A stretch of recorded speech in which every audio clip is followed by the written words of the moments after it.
Okay, welcome to my guest this week. This is Alyssa. Hi, Alyssa. Hi Jade, lovely to be here. Thanks for having me. Yeah, thanks for coming on. Can you please introduce yourself for anybody who does not know what you are? Tell us a little bit about what you do. Yeah, so my name's Alyssa, as Jade's already said. I am a clinical animal behaviourist and canine nutritionist. So I really specialise at the interplay of how our dogs act and how they do the things that they do, but also what feeds them, what fuels them, and how their food drives those different behaviours that they might be throwing out into the world. Amazing. And just something I ask all guests, what pets do you currently have, Alyssa, if you have pets? Currently got one dog, sadly just the one dog. But he is, my light and joy. He's called Oh, Dougal. He is a little Heinz 57, but he looks like an overgrown cockapoo, but with like gotcha. kind of small greyhound proportions. Like he's got a really long back, really weird legs. Just all out a bit weird. Used to be nicknamed Danger Cloud because he came to me with quite an extensive bite history. Um, Nice. and What's then his since then, yeah. background? So he's rescue. He's a bit of a weird rescue in that we actually know quite a lot about his previous homes. Hmm. He was initially relinquished when he was 10 months old. And he was with what I believe to be a childminder who left him unattended in like a garden of 5-year-olds. And he bit one of them. So then they Gosh. took him to be put to sleep. And then the vets essentially just went, "We're not doing this." It was poor management. Sent him to the rescue. Rescue looked after him for a couple of months, then rehomed him to a family of four with another dog. I think he bit one of their dogs and one of their kids. And so the same thing happened again, and then he ended up in foster, and then he ended up with me. So he's being passed from pillar to post, really. Okay, I just had my laptop die for no apparent reason, so we're jumping straight in. We've had a little introduction to Dougal. Oh, he sounds super cute, and it's nice that you were able to give him that like additional chance that he needed. And am I right to assume I'm sure it wasn't all completely smooth sailing, but once he was in the right home and managed correctly, he's been an angel, I expect. He's been a little superstar. Yeah, we've definitely had bad days and good days, and it's been a trek. We've had all sorts of issues with his back. He had IVDD. We've had to do surgery Oh. and all sorts going on. But yeah, it's been a roller coaster, but I wouldn't change it for anything. Oh, bless him. Yeah, I suppose with that long spine, that's possibly going to be something that you come across. Okay, so jumping in a little bit then to what you do. So obviously you're a clinical animal behaviorist like myself, and we are gonna talk a little bit about behavior, but we're focusing mostly on the nutrition side of things today. Can you tell me a bit about what that job is? And obviously, I know that will overlap with CAB a little bit, but yeah, for listeners who didn't know that was a job or um, have never heard of that before, yeah, what does that involve? Yeah, I mean, I think I do it a little bit differently to a lot of kind of just straight up nutritionists because I kind of sit at the crossover of the two. It's really quite like niched in.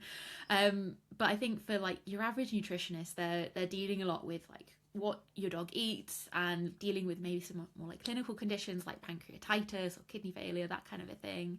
I deal more with kind of the food element of a behavioral issue. So if a Hmm. dog's coming through to me, like typically this is the kind of case that I'll see, is they're coming to me and they've got like a persistent phobia or anxiety or reactivity or maybe even like intra-household aggression, so like biting the people or the dogs in the house.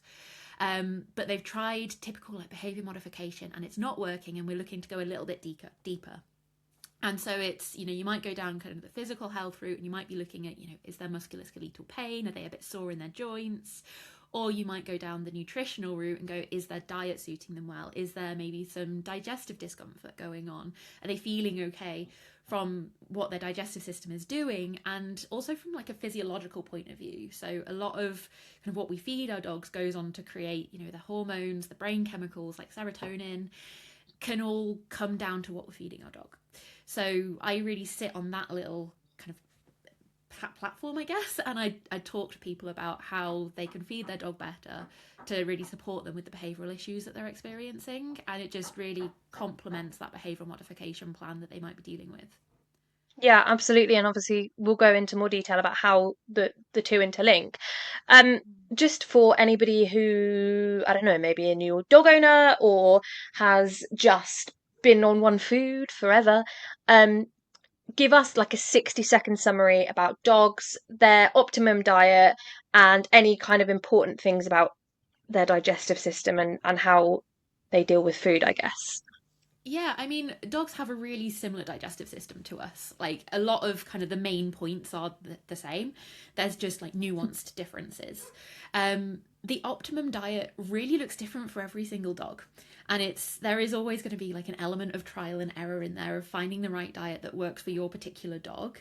Variation is always really helpful. Variation can really support the gut from all sorts of elements. Like, not only are you giving it loads of different things to break down and absorb, but you're also supporting what's called the microbiome. So all the different microorganisms that live in the gut, you're supporting that to really be healthy and happy as well. Generally, like, fresh food is kind of like the epitome. Moving towards fresh would be like ideal for so many different reasons. So like a fresh, properly balanced, formulated home cooked diet would be like amazing. Unfortunately, that's not possible for most of us because it is just so Mhm. expensive and it's time intensive, and it's just we cannot just dedicate all day every day to cooking these amazing meals for our dogs. So it's really trying to find the balance of what works well for your dog but also what works well for your lifestyle. And so it might be, you're feeding your dog a kibble. There's nothing wrong with that. There's an awful lot of vilification of kibble out there, but there's nothing wrong with it. You can work with it really well, and you can kind of look at different compositions. You can work out, how much protein works for your dog, how much fat works for your dog, what kind of proteins work for your dog. And you can just get creative with it, get experimental, and you can try lots of different options to really work out, okay, how is my dog functioning on all of this different food? What felt best for them, because they'll be telling you in, how quickly they eat their food, how keen they are for their food, but also like how they act day to day. Are they more irritated after their meal, or are they maybe a little bit more anxious overall? Are they a bit more fidgety overall, or are they really settled and just being like the perfect angel that you'd maybe want? Obviously not every dog is perfect. I have to caveat that. Every dog will have some issues and bugbears that we're always going to have to deal with, but as close as you can get to it, and you're just tweaking it and going to see kind of what really works for them as an individual. It's just like us, not the Yeah, same diet like all of us. absolutely.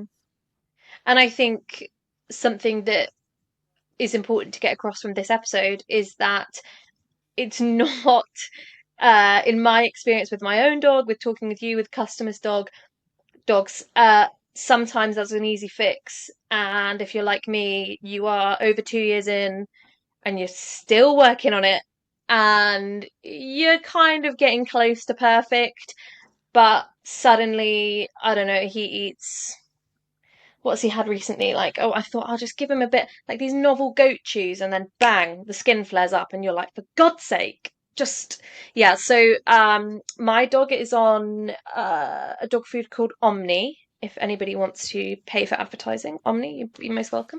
Um, he's on Omni Sensitive, and it is vegan. It is devoid of any things that you would think that a dog needs in their diet. Um, and it is the only thing in over 2 years that has settled his gut and his skin. Yeah. Um, and I think, yeah, I just wanted to make the point, and I'm sure that you feel the same, that it's often not linear, is it? And it's not quick for most dogs. Yeah, exactly. Like, it can be such a journey, and it's the difficulty, when we are dealing with individuals, with all the science in the world behind us, it's not going to work for every single dog out there. And it's always going to be a bit of trial and error. And you can start with what you think is most likely to work, but I guarantee it's not going to work for every single dog. And so you then got to go, okay, what do we think we might need to do next? And you just keep plodding on. And it's all you can really keep doing is you just keep trying. You can use, like I say, best guesses to try and make the process faster. But Hmm. sometimes it does stretch on because you've got to really work out what's working beyond kind of what we can see, Hmm. when we're talking to people and when we're just living with the dog day to day. We can't see what's going on a cellular basis. We just have to guess and hope. Yeah, yeah. There's so many things I could just jump into, and we could talk about in more detail, because before having these issues with my own dog, I wouldn't have had a clue that it was so varied in terms of all the different options and possibilities and all the rest of it. So it's become kind of like a geeky thing with me and cheddar. But hopefully I can tie it into some questions that I've actually planned to ask you so that you're not here for the entire rest of the evening. So we'll come back to some stuff. So um, let's say when I was growing up, my granddad, I grew up with dogs. He was a dog trainer, and he would have just gone with bang pedigree £5 bag of kibble off the supermarket shelf. Never thought twice about it. None of us ever did. And everybody around him would have been doing the same thing, right? Why do you think in the last 10, 20 years, pet food has become this humongous conversation and why feeding dogs looks so different now than it did back then? I think genuinely, I think it's partly education and partly society and society pressures.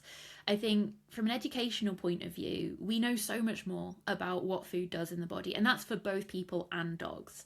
Like, it's not just dog specific. The way we feed ourselves has changed so much in those decades as well. Yeah, that's so I think true. I think we understand it on a different level now. Like we understand how it creeps into every aspect of life. It's not just diet is diet and that's it. We know it impacts long-term health, longevity. We know it impacts emotional regulation. Like, it makes sense for us to lean into it. And I think kind of the growth of the pet food industry is really just reflecting kind of our choices as consumers. And so many people were really starting to understand what food meant a little bit more, kind of what could work for dogs, what maybe didn't work so well for dogs. And there's really been that surge in demand to feed and do better by our dogs. I think partly as well, we're seeing so many more issues with our dogs because we are putting them under so many different strains of society. Like, society is vastly different to what it was in the 80s. And it's how we work and treat our dogs. Like, they're so different. And I think it brings to light so many more nuances in their well-being, that maybe we didn't think about before, because, you know, back then you could just have dogs that would pop out of the house and roam the street for a bit, and we all kind of had, you know, some semblance of sensibility to not bash into the dog while they were eating and all of that. But we don't do that anymore. We have a lot more pressure on our dogs. Yeah, yeah, Um, absolutely. And I wonder if, well, I think you are being very, very kind and what's the word? Optimistic about the reasons why, but I think you're trying not to say the fact, hey, pet food is this massive money-making conglomerate now, right? There's a money to be had in pet food. And I think that's probably the other side of it. It's the same with humans, I guess, isn't it? All the supplements and protein shakes and everything else that we, buy for ourselves. I think, yeah, it's just become this metropolis, hasn't it, oh, of absolutely. financial opportunity. Yeah, and I think, you know, there are some people out there that are doing it really well and are actually like living and breathing their marketing claims. Some companies that are just making really lovely foods. The vast majority of them are definitely doing that. And there are all sorts of inflated claims and just straight up false claims about what their food can do. And it's really disappointing. But yeah, you're bang on the money. So many companies have really kind of spiraled it. They've created all sorts of different flavors and whatnot for different conditions that don't really have much of an impact. And it is just like a marketing thing. Like, there are so many companies these days that have like breed specific diets where Yeah, the biggest change is the kibble shape, and it's just like yeah, it's not needed. And it is yeah, just yeah, a marketing ploy, and it's disappointing, to be honest. But I think, again, it's part of society. You get to a point where you feel yeah. the society gets so disillusioned with it. Yeah. So are you trying to claim, Alyssa, on this podcast that Prosecco, the non-alcoholic dog Prosecco, has no nutritional value and is not an important part of your dog's daily diet? I mean, it's not an important part of the diet for sure. I think, you know, yeah, products like that would always come down to, I guess, human culture as well. Like, it's not anything that the dog would go out and feel they need to celebrate something with a glass of prosecco. I think it comes down to, you know, maybe we're looking more at the human animal relationship and how we form relationships with our dogs and what we feel is important in that bonding time. I think we could really dig into the psychology of that if we wanted to get geeky with it. But yeah, I don't think the dogs necessarily need it at all. Yeah, absolutely. It sells though, someone wants it somewhere. And this ties in nicely to my next question, which is, do you think that the boom of social media has harmed or helped the way that we feed our dogs? It's it's a little bit of both. I hate to be that person, but That's it is okay. like it depends on where you hang out on social media, I think there are some really great pages and groups that are really educational, that really help people to understand their dog's food better, support them in just kind of getting this ideal health situation from their dog. And there's all sorts of specific health condition Facebook groups that give really good information out that can be really helpful. But equally, there's an awful lot of judgment and shame and slander on social media. And, just a couple of years ago, there was a hashtag trending on Instagram that was hashtag kibble is murder. And it's just making people feel, What? yeah, like it was Oh huge. And it's God. just making people feel like, am I allowed to swear on this? Yeah, yeah, yeah, yeah. It's just making people feel like absolute shit. Yeah. Because if kibble is what works for you and for your dog, and that's where you're stable, absolutely carry on with it. You can do so much great stuff with kibble. And yet this whole campaign was going around just going, no, if you feed your dog kibble, you are killing them, you're giving them cancer. And it's just absolutely horrendous, the level of shame that is out there, because everything gets just made to the extreme, and people are just going to feel shame regardless of what they're doing. Like, I've seen people that are feeding really good quality diets that are expensive, they're time intensive, whatever, and there's always something that maybe isn't quite what someone else thinks is perfect, and they will pick up on it. There's very much this culture on social media of nitpicking and going in for the tiniest Mm. little details that realistically don't matter. Yeah, and not that this is really to do with social media, but in terms of the fact that people would have the audacity to pump a rhetoric like that out, is from a humongous place of privilege as well, particularly Western privilege. I don't know if you've been out to volunteer with any sort of street dog charities, but whenever I have in the past, they will generally feed them a diet of like rice and veggies and like some meat stock, because obviously meat's expensive, so it will be bones and offal and that sort of thing. And then whatever kibble they can get their hands on, and they will ask you if you can to come with a donation of kibble. And you're buying for, in a sanctuary that I worked at in Thailand, 400 plus dogs, or in Sri Lanka, the infinite number of street dogs out there. You're not going to say, okay, well, sorry, I need to buy. I don't know if I should say a brand on here, but I'm not going to go premium chicken breasts, like roasted chicken breasts. Like, these dogs need to eat, and how lucky we are in the UK and in other Western societies to be able to be fussy about those things. But at the end of the day, it's more important they just eat, right? Yeah, absolutely. And I think, we see this a lot in terms of cases that come through as well, is that so many people will be worrying about what they're feeding the dog and missing the fact that their dog's refusing the higher quality food anyway. And so Yeah, we can sit here and, I'm going to say in inverted commas objectively, because it is all subjective to a degree, but we can sit here and say a food on paper is high quality, and so it should be giving your dog health benefits. If your dog isn't eating that food, it's not what that dog needs or wants. And so you are just throwing money away for no good reason. And so many dogs actually do thrive on what we would deem a lower quality diet. Sometimes that is genuinely the best thing for them. And it is something that I think we can often forget when we get so wrapped up in the science that's around of how we can make everything the best possible thing, that we do forget about the individuality of it, and that actually every dog does have their individual needs. Some dogs genuinely want something that, is like 80% carbs that they can just burn through, digest easily, and use as an energy source. yeah. Sometimes that is best. And we can't sit here and go, absolutely not, you're not following the textbook, because they're a living being. And yeah, I think you're very right. I think it does come from a point of privilege, that we don't appreciate fully, I think, what we have available to us here in the UK. We do have so many options. And I think we might get there in the future, because obviously with the cost of living going absolutely bonkers, dog food's getting really expensive, and I'm seeing so many people having to change what they feed their dog because they simply can't afford what they used to. And we have to find that balance. And I wonder if maybe we will see that point of privilege changing over the coming years, Mm. as we start to just go, you know what, we've just got to do what we can. It doesn't have to be the best. It's just food, and food is food.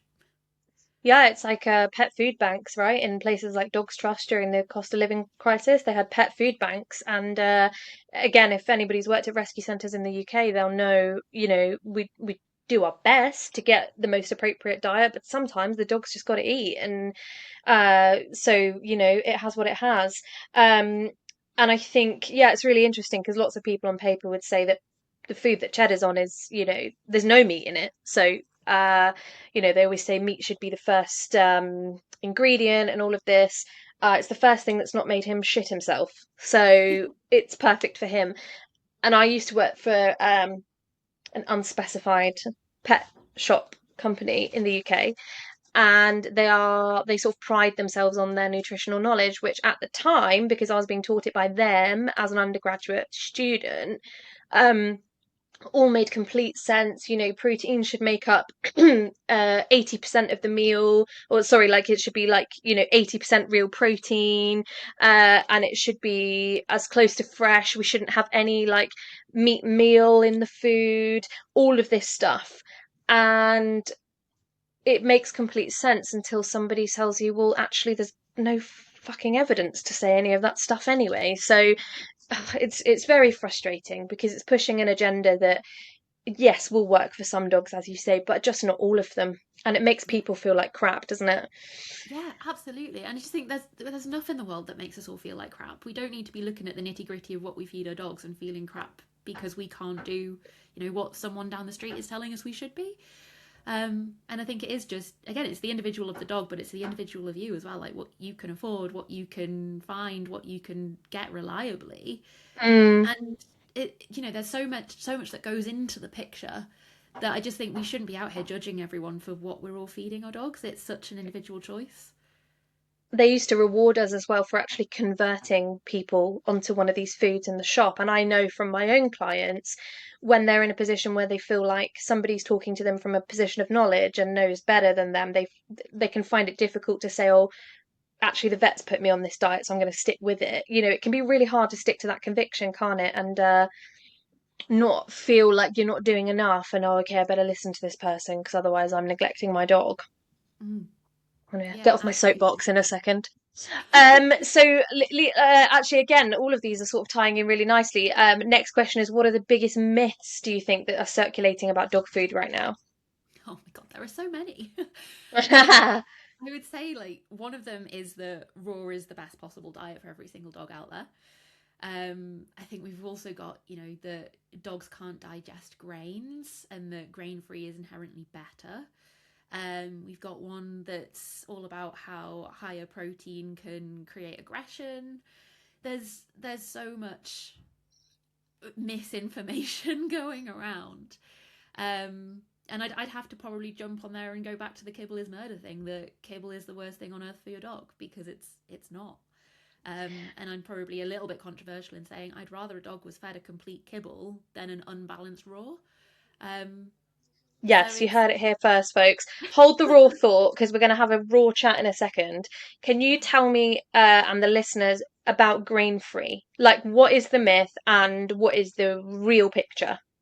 Yeah, I mean, so the myth is that grains are bad for our dogs, that they can't digest grains and that they have no purpose in a dog food and can actually make health conditions worse. And so that's why we've got like loads of grain free options on the market. If you actually look at the timeline, it came a few years after there was a big human rise in gluten free and looking at gluten free diets for people. Because obviously, there are people out there, I'm one of them, with a gluten intolerance that do need to kind of steer away from gluten. But for the general population, gluten in small and moderate doses is fine. Obviously, you don't want to be eating gluten nonstop all day, every day, but in small doses, it's okay. But when we had that fad of gluten free for everyone in the human population, a few years later, we saw the same thing in dogs. And they were going, well, we can't have gluten and grains for our dogs, and carbs are evil, and we should stay away from them. But actually, dogs have been domesticated anywhere between the last 10 to 100,000 years. Like the jury's still out on that one, but a good Hmm. chunk of time. And for a lot of that, they have been eating our scraps as a human civilization. They have been kind of being fed whatever they can get from our meals around campfires and whatnot.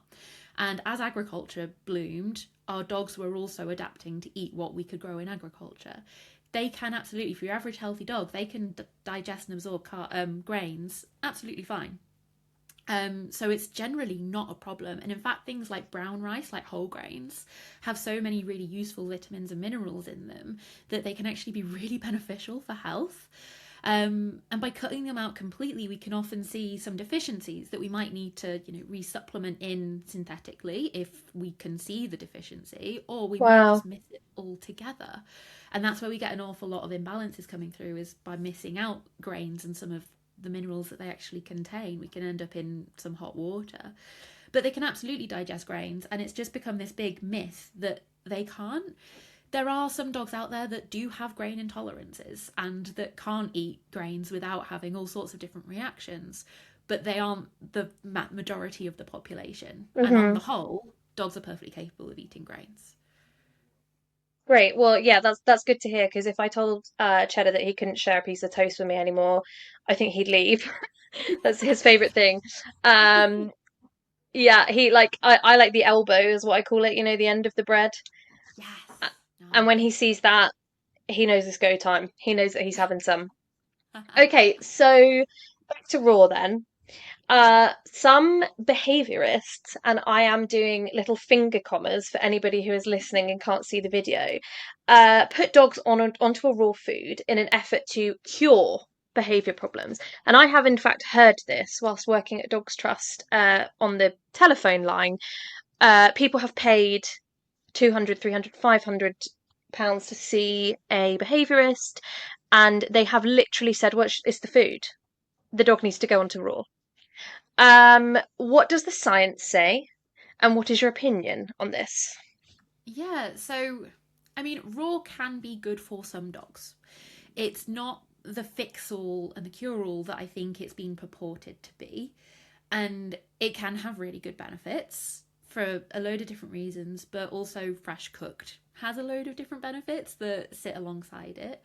Um, from a behavior point of view, we can absolutely have behavior problems from a nutrition perspective. Oftentimes, it's not just the food. Often, it's the food in combination with, environment, learning history, all sorts of other bits and bobs that go into it. So it's never okay to just change the food and not do anything else. You should always be working kind of from a whole animal approach and do everything Hmm. kind of in little bits stitched together. You can't just go, oh, your dog's aggressive, just change the food and everything will be fine. Hmm. Um, in terms of the diet, we can absolutely see that diet can contribute towards these behavioral issues. And from a science point of view, we can see that from a few different elements. There was a string of papers over the last kind of like 2 and a bit decades looking at what's called tryptophan, which is an amino acid that basically the body then converts into serotonin. Now, we've all heard of serotonin, we know it from a human health perspective. It does a very similar job in dogs. And we know that, anxiety, emotional regulation is linked to neurotransmitters, including serotonin. So it makes sense then to think, okay, well, the food can go into that. If we're eating more tryptophan, then maybe there's more serotonin. It doesn't actually work like that. And I think that's part of the problem with the science at the moment, is that the science that's been looking at the level of tryptophan in the diet, the level of protein in the diet, it's all using completely different compositions of protein. So it's not just how much tryptophan is in there, but tryptophan competes with a load of other amino acids to get into the blood brain barrier, so get actually into the brain. And we can Hmm. end up with all sorts of imbalances there. So, first off, just eating tryptophan isn't enough to go, it will go on a 1-to-1 ratio and create that much serotonin on the other Hmm. side. So there's that discrepancy in there. There was also no consistency in these studies about what they were feeding those amino acids alongside. And we've got other studies from other models to say that actually how we feed tryptophan and the rest of the meal really massively changes its absorption and therefore its ability to go and change into serotonin. And so we've got a few papers out there that are suggesting, higher protein can contribute to aggression. We've also got some out there that say actually it's lower protein that contributes to aggression. And there just isn't this consistency across the board. And if you actually Yeah. look at all of the studies individually, they've just all got such varied methodology that we can't draw any clear conclusions from any of them. And so what we really need to do is take it back to clear controlled environment lab studies where we can really start to understand it on a much deeper level. So the science from that view is kind of out. The science that we do have that is more compelling is from rodent models. Again, we do have a lot of similarities between, how we feed mice and rats and how that impacts their emotion and behavior. And we can draw a lot of those similarities into dogs, but we're yet to get those same studies in dogs. Hmm. Um, but there is more coming out from a microbiome perspective. So again, that's all the little microorganisms in the gut. And we are starting to see that a fresh based diet, be it raw or fresh cooked, can change the microbiome and bring it into alignment with what we'd see in a more healthy dog. So there is that element. Now, before we take that to mean, oh, well, kibble is bad for the microbiome, you can also start to undo those effects by adding, fresh veggies into their diet just a couple of times a week can have massive Hmm. impact. But we were seeing that the microbiome is more evenly balanced in raw and fresh cooked dogs. However, from a scientific perspective, again, we also didn't have the same composition between the kibble and the fresh and raw food. The fresh and Hmm. raw was naturally higher in protein. And so in some of those results, people are saying, oh, well, it's the higher protein that's caused it. But we don't know if it's the higher protein or if it's the preparation method, the fact that it's less processed, which we know is related to certain types of bacteria anyway. And so we've got so many different moving parts that Yeah. we cannot say that a dog with behavior issues will categorically be better if they are on a raw diet. It is Hmm. something that, could support better behavior and better emotional regulation in some dogs, but not every dog. And it's always got to be part of a bigger plan. And I would very much argue that probably more dogs would benefit from a fresh, lightly cooked diet than a raw diet from a microbiological perspective. And again, hugely controversial topic, but all the science that we've got out there is really pointing towards raw does have microbiological risks that we have to be aware of. Yeah. And there are so many people out there that refute that from an anecdotal perspective. But when we're looking at, the science that has sample sizes of several hundred at this point, they're all saying there's a microbiological risk here. We do have to take that into account, and we do have to recognize that sometimes raw is not the best thing for an individual dog as well. I have worked with a Hmm. couple of dogs that have been on raw, and it really didn't sit well with them. They were really upset from being fed a raw diet, and as soon as we'd switched them over to a cooked diet, those symptoms went away, and it was the same protein. It was just how it was handled before it was fed to the dog. And so Hmm. it's, again, understanding the individual and knowing that there is no one size fits all for our diets and our dogs. Yeah, I think that's really interesting. And again, I also know dogs that thrive on raw, and that's great. For anybody who doesn't know, my dog has a strange kind of skin condition, that is not just kind of like a straight up cut and dry type of skin condition that we're sort of investigating. And I paid a lot of money to see a holistic vet who put him onto a raw diet, and within the week, his skin had flared up worse than I'd ever seen it. Um, and it just goes to show that it's not the magic fix. Like, I appreciate what you're saying, that there are many, many dogs who will thrive on it. But I think it's important for the listeners to understand that it's not like every dog is best on raw, and if you're not feeding raw, you're not good enough, or you're failing, or whatever it is. I don't know about you, but I went through I went through this phase of like spam commenting on those TikToks of somebody that's like, they feed like a lick mat with like an ostrich's egg and a chicken's head and like a pig's leg and then some blueberries, and then they like sprinkle something on the top. And I just felt the need to keep going on and commenting like, everyone in these comments who is not doing this, you are also valid. This does not make this person like a superior dog caregiver just because they have the time and the money, because that shit costs money, and the resources to do this. But it's very easy for people to feel inferior because they're not providing this glamorized type of food that they think is the correct food. Yeah, absolutely. I think that's exactly it. And I see so many of those kind of plates and bowls going around on social media that aren't complete. And I think it is important to note, for the odd meal, that's absolutely fine. But if you are feeding that consistently, day in, day out, or kind of just relying on rotating proteins or whatever, the chances are your dog's going to have a deficiency as well. Hmm. You need to be using like formulated recipes, which will typically have a degree of supplementation in there. Um, and I think if you're not getting that, you are very likely staring down the barrel of a deficiency that will lead to a health issue. And so, actually, Mm. feeding a complete diet is the most fundamental thing that I do see get a lot of people get wrong in the raw feeding world. And Hmm. it is heartbreaking because I see so many people coming to me with dogs with issues that once we complete the diet and we round it out and we give them all of their minimum requirements for vitamins and minerals, all of a sudden they can actually thrive again and they're in control of their emotions again and they can think more clearly.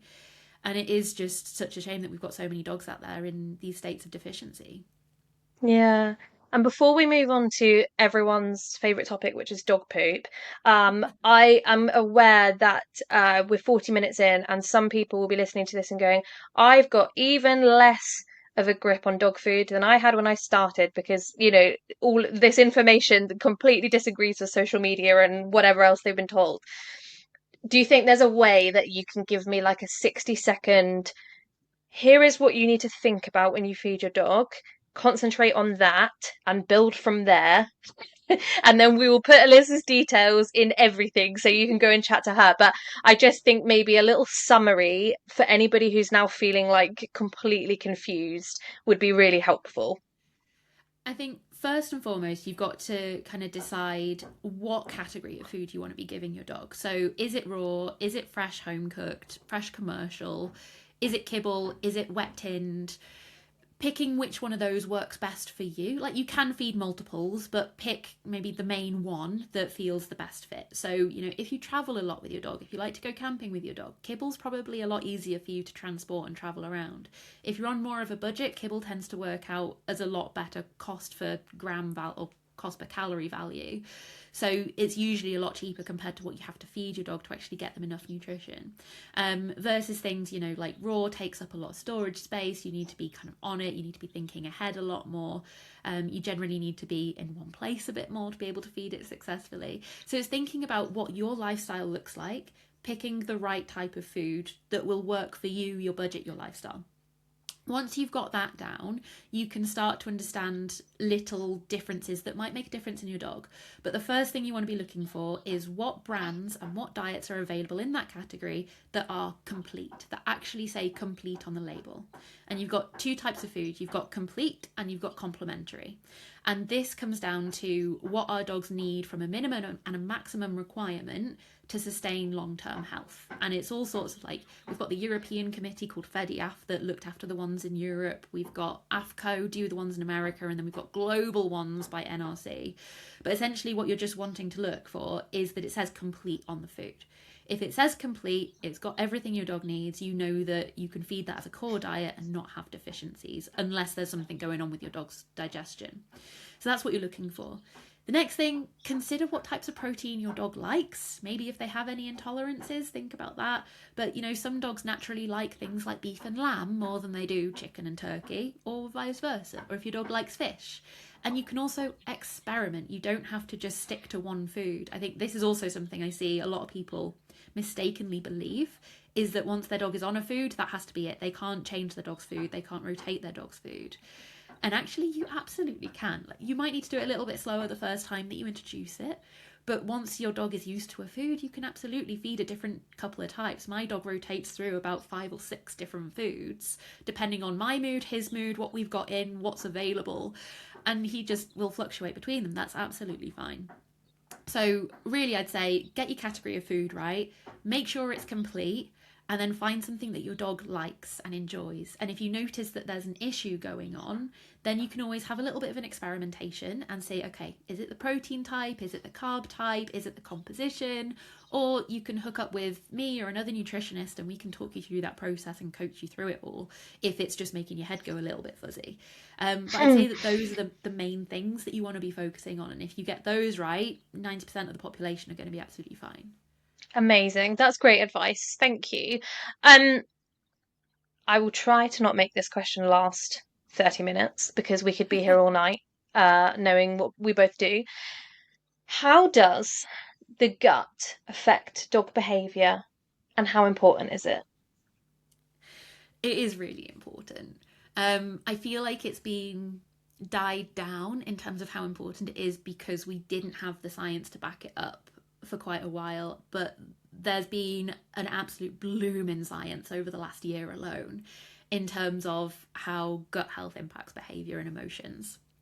And that's, it's in dogs, it's in humans, it's in rodent models. Like, we're seeing it across loads of different species.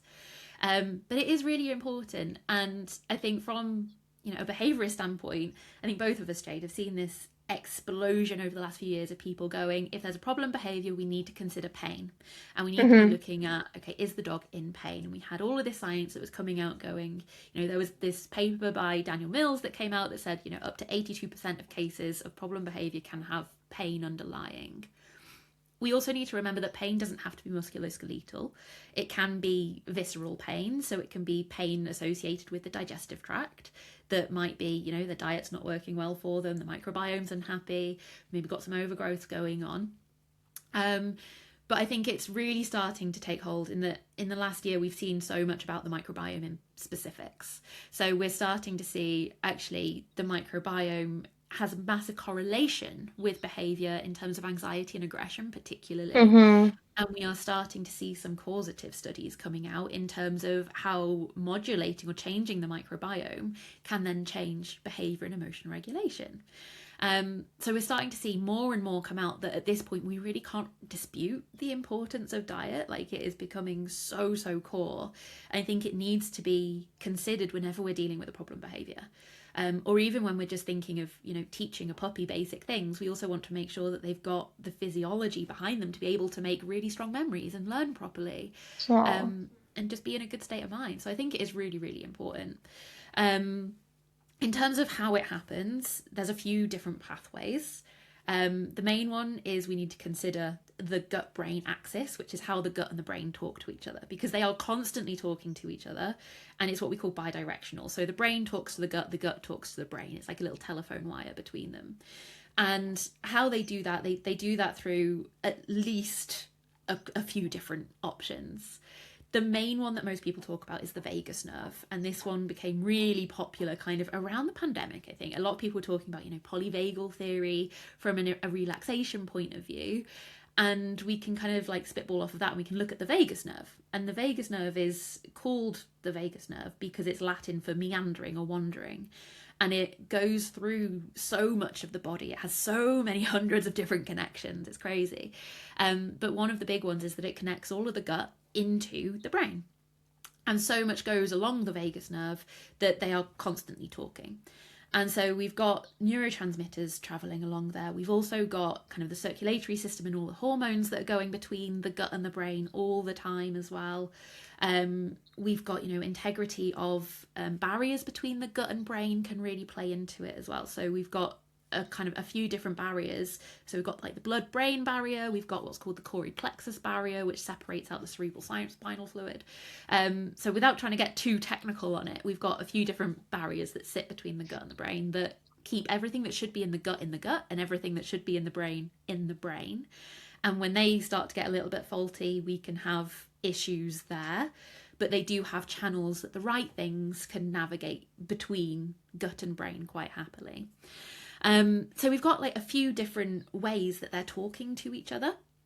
And in an ideal situation, they're talking to each other all smoothly. Like I say, everything that should be in the gut is in the gut. Everything that's in the brain is in the brain. And they just send out little messages to each other quite happily. But then we can end up with issues, and inflammation is one of the key things here. As soon as we end Hmm. up with systemic inflammation for whatever reason, some of those barriers can start to degrade, and we can end up with what's called essentially like leaky tight junctions. So the cells butting up to each other essentially like fade apart, and they have a little gap between them. And all of a sudden, all the things that should be staying on one side are getting through to the other and being transmitted here, there, and everywhere in the body, and just causing havoc.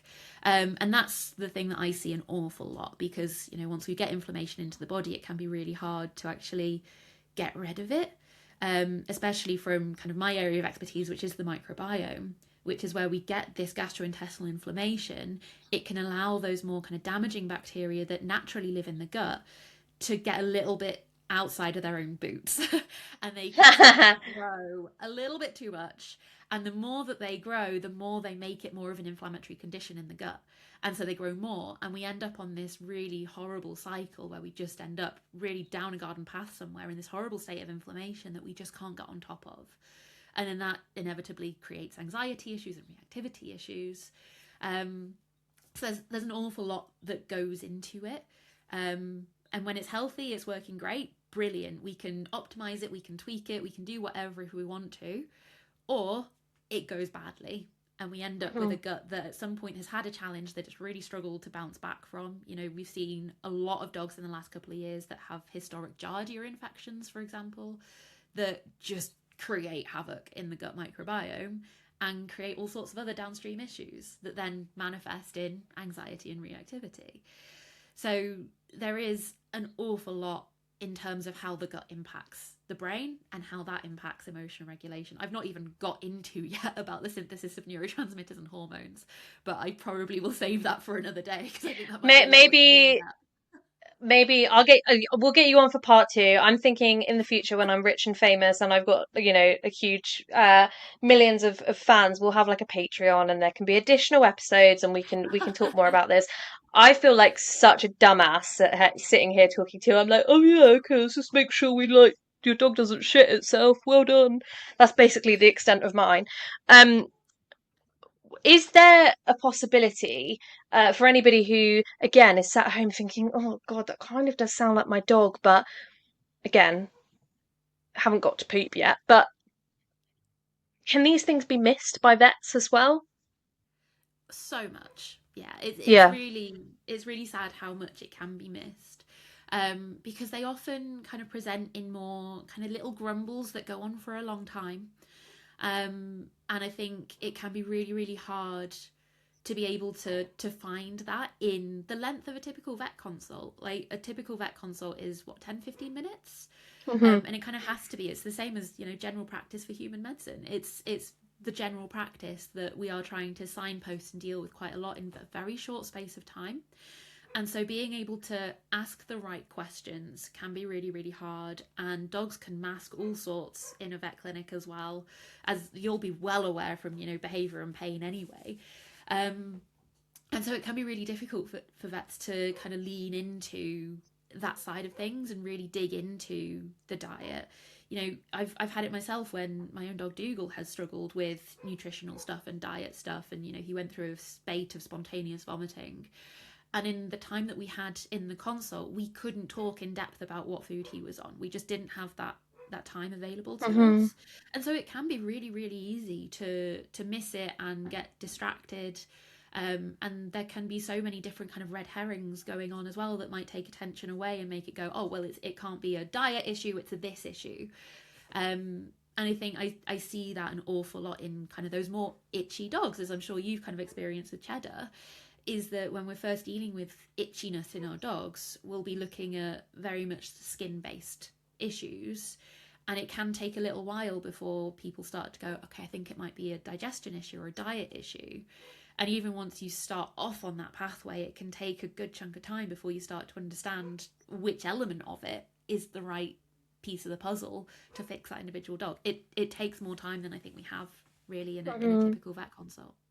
And I'm gonna finish up with some quicker fire questions, I think, but who knows? Because this wasn't even on my list. But for anybody who's listening, I would say 50%, if not more, of my customers have dogs that struggle with anal gland issues. What's the first thing or first three things that we should be doing in that sort of situation? First thing, looking at consistency of the poop. So a lot of dogs with anal gland issues will have softer than typical poops, and so they're not expressing them naturally whenever they go to the toilet. Okay. So you want to be looking at what's making their poops go too soft. For a lot of dogs, it will be fibre. So we can then start to look at what's the fibre content of the diet. And we can increase that. So we've got two types of fibre, soluble and insoluble. Both are really important. So you might want to do a mix of those two fibres and just add it into their diet. That's usually a good starting point. So, you know, just a tablespoon of ground flaxseed for your average like 20 kilo dog would be great. If you've got a smaller dog, half a tablespoon. If you've got a bigger dog, double it. But ground flaxseed has both soluble and insoluble fiber in it. So just adding that into a food can help just see if it's a fiber issue, because that should make the poo go firmer. And then you should be able to see when they go to the toilet, they'll have their little poop, and then there should be a little drop of liquid that pops out of their bum just at the very end. And that should be being, Gorgeous. I know, isn't it delicious? And that should be them expressing themselves naturally. So that's ideal. If we don't think it's a fiber issue, I would then be looking at, is it a dietary intolerance? Because Mhm. dietary intolerances can absolutely feed into it. So is it always when they have a particular meat or protein type? So is it always when they're fed chicken? Is it always when they're fed beef, for example? Or is it something a little bit more kind of out there? Maybe they get goat's milk every now and again. Is it that they have an intolerance to goat's milk? But just start thinking about when it's happening. The other thing as well to think of if it is loose stool is the impact of stress. And stress can really create havoc again on the gut. It can speed everything up and make the poo all sloppy. It's what I delight in calling panic poops. And if We've all we been end up there. with We've all had it. exactly, and if we end up with that kind of on a persistent basis, then it can mean that they're not expressing their anal glands properly again. So you want to be looking at the emotional welfare of the dog and make sure that they are dealing okay and they've got lots of opportunities for rest if they need it. But I'd say those are the top three that I'd be looking at. Amazing. And what is healthy poop, Alyssa? I'm not talking about human poop. What is a healthy dog poop looking like? Because I uh, am horrified at what some people think is normal dog poo when I have to say, my loves, I love you. Dog poo should not look like this. Okay, what's a Yeah. healthy dog poo? I have to say again, a lot of similarities to humans. So if something is coming out of your dog's bum that you would go, oh, if that was coming out of mine, I wouldn't be so happy about it, that is your first red flag. Because we have kind of a scoring chart in humans, which is called the Bristol stool chart. We have a very, very similar chart for dogs. And we have it called a couple of different things. We've got it called the Waltham stool chart or the Purina fecal score chart. But essentially, it rates your dog's poo based on its consistency, and you're looking for this firm log that has a smooth or very slightly cracked surface. So you don't want it to look like lots of little rabbit poos stuck together. That's a bit too dry and too hard. And you don't want it to be a log that leaves like a slimy residue behind. And you don't want it to be losing its form at all. As soon as it starts losing its form, it's way too soft. So you want to be kind of aiming for that kind of middle consistency, which is very pick upable and doesn't leave behind any trace. A little bit of, condensation on the pavement is absolutely fine, but no actual like poop smears as you pick it up. Yeah. And then you want to be looking for that mid-tone brown color. A little bit lighter, a little bit darker is usually okay. But if it starts fading What out kind too of much, handbag are we talking about? What kind of like this it just immediately came to mind, sort of like, hey, you're looking for like a medium tan leather. No, darker than a tan, right? We're looking for like a natural dark leather kind of color, right? exactly, like your average brown leather jacket. Like I feel like that's like Nice. quite a dark brown, quite rich, maybe mahogany toned is Nice, fine. nice. But you don't want any kind of red in it. You don't want it to be black. If it goes white, most typically that's from bone content. So if you're feeding raw and that happens, it might just be a bit more bone is in that meal. If it goes green or orange, that's also a sign that maybe something might be up. So you're really looking for that brown tone, just middle of the road brown is ideal. So really, it should look like a little log that you're picking up off the floor. And if it's not, be a little bit concerned about it. And if it's consistently not, we want to investigate, right? Absolutely. Let's Yeah. say it loud. Yes, absolutely. If you're getting, the odd abnormal poop that doesn't look like that, maybe once or twice a week, that's okay. It might be worth looking at the pattern of when it does happen to understand why it's happening. But if you are getting it consistently, like at least daily, where it isn't that perfect shape and colour, you absolutely want to be talking to someone about it to really start to understand what's going on, because that's not normal and it's not healthy. Nice, excellent. So who should you talk to? Are we going to the vet first, Alyssa, in this sort of situation? Yeah, vets are always kind of the greatest place to go to, especially for signposting. So they'll be able to help you with kind of any top of the road things that they need to just rule out first. So if it's anything kind of concerning, they'll be able to help you. And if they can't help you or they think it needs deeper work, they'll be able to signpost you out to maybe a nutritionist, maybe an internal medicine specialist, maybe someone else that can help you for the specific issue that you're dealing with. But vets are always the best first port call. Excellent news. And obviously we'll link to you anyway. I send like 50, 60% of my customers a recommendation to see you. I know obviously everyone can't do everything and they've already Right. got, recommendations to do everything. But Alyssa is very easy to book in a call with, and I would highly recommend doing so if you do have a dog with loose stools.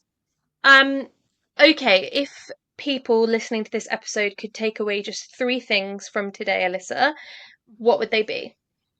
I think, I mean, it's very apt for us to go down the route of make sure your dog's poo is healthy. I think Mm-hmm. we need to finish on that one. Make sure they're on a complete diet, I think, is a really pivotal thing. And also just make sure that you're doing you and it works for you and your dog. Don't listen to what everyone else is screaming at you that you should or shouldn't be feeding. Do what's right for you and your dog and try and shut out all of that external noise. I know it's hard, but if you can, do. Amazing. That's great. Is there anything you would like to plug, or at the very least, can you just tell everybody where to find you, Alyssa? Yeah, I mean, nothing I really want to plug this year because I'm doing a lot of professional CPD stuff this year. So I'm working with a lot of other trainers and behaviourists. But if you want to find me, I am still taking on clients this year. So you can always hop over to the website, which is holisticpetservices.co.uk. And you can send us a little note saying what you want to talk about. You can book in a free call and we can chat to you about kind of what issues you're dealing with and what might be the best solution. That might be working with us, it might be going off to see someone else. But we're very into signposting on those calls so we can get you the right next step to take to actually start seeing some progress. Amazing. This has been fascinating. I will definitely have you on again for infinity questions part two. I mean, you can have me for But 3 hours.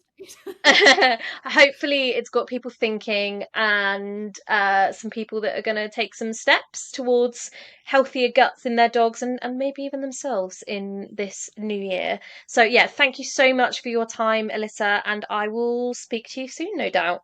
Yeah, it's my pleasure. Thank you for having me.